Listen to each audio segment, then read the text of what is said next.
from the 1011 Now Alert Center. This is the Night Beat. Sponsored by Pella Windows and Doors of Lincoln. Good evening and thank you for joining me. I'm Jessica Blum with your headlines for Monday, January 19th. First, 2 children injured in a UTV accident in the county. What we know so far tonight. We are working to learn more about a crash in Bennet Monday afternoon. The Lancaster County Sheriff's Office telling us 2 children were injured in a UTV accident on private property, and that life flight was called for one of those children who is critically injured. Medics were called to the area of South 162nd Street and Bennett Road just after 4 o'clock today. One of those children were critically injured during the crash, and the other had less severe injuries. Several emergency units from Bennet, Hickman, and Lincoln responded to the accident. Be sure to stick with us on air and on our 1011 News app on Roku as more details come forward.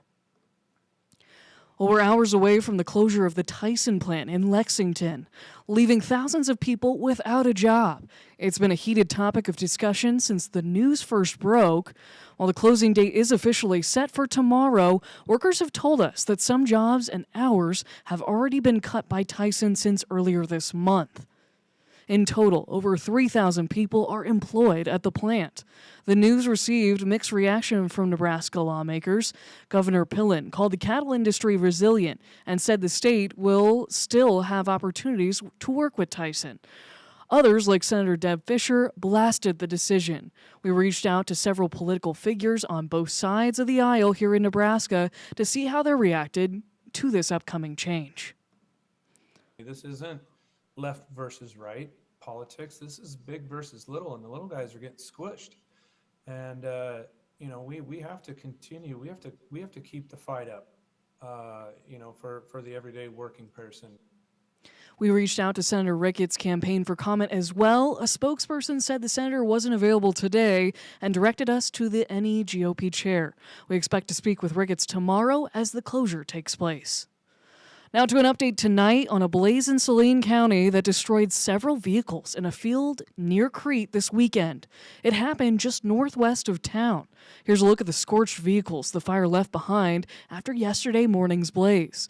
Crete Fire and Rescue says the vehicles were unused and that crews were able to quickly knock down the fire that was spreading into a group of trees.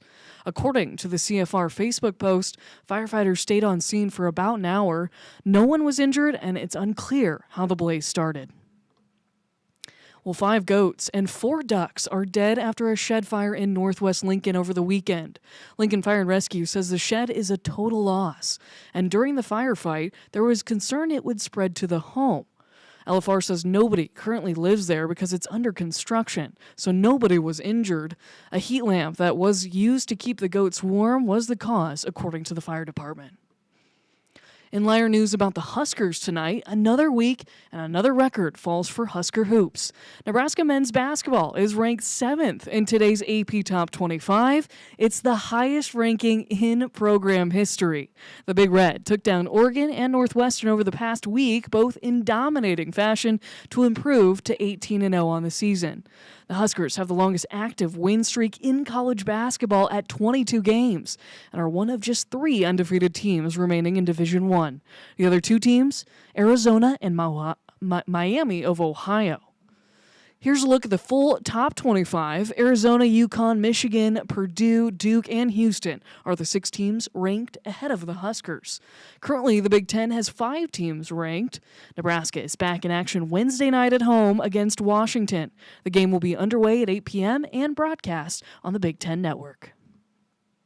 Along with moving up in the polls, Braden Frager is named the Big Ten Freshman of the Week today.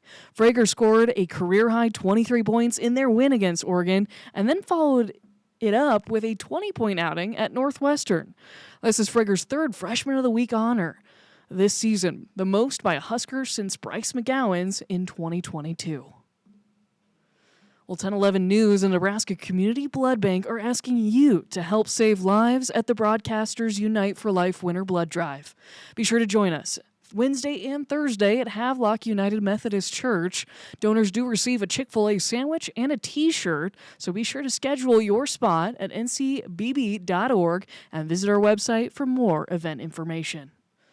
Finally tonight, and rounding out your night beat, is a check of the 7-day forecast. Enjoy the milder weather, in quotation marks, 30s and 40s over the next 3 days, though the warmest by Wednesday will come with a lot of wind, gusts picking up around 40 to 50 miles an hour once again, before our coldest air of the season arrives by the end of this week. Yes, you are looking that correctly. A morning low sub-zero, which we have yet to see so far this season, an afternoon high rather at 5 degrees on Friday. The wind will come down by Saturday morning, but a morning low of 5 below before climbing to the upper teens and almost tripling our high from Friday into the beginning of the weekend. Chances for any snow showers do remain small, but we'll keep an eye on it through the end of the week.